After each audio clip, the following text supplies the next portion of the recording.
Ito yung 5 anime na hindi na kailangan ng remake. Number 1, Death Note. Halos napaka-perfecto na ng voice acting neto.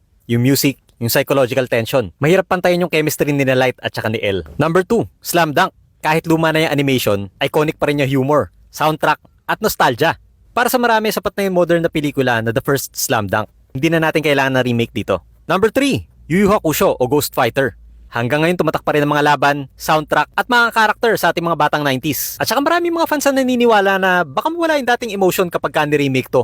Number 4, Dragon Ball o Dragon Ball Z. Diyos ko, parang awa nyo na nagkaroon ng Dragon Ball Kai. Nagkaroon na rin ng Dragon Ball Super. Nagkaroon na rin ng Dragon Ball Daima.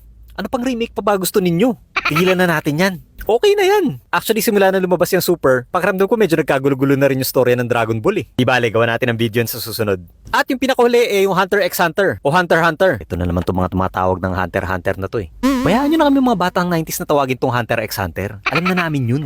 So kung pag-uusapan natin ng remake, nagkaroon na ng remake yan last 2011.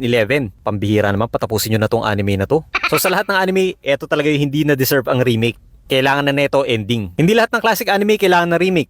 Minsan kailangan na lang talaga ng fans ng continuation, hindi repetition. Oh, yun lang muna sa ngayon mga dads at mga tita 90s. Maraming salamat sa panonood.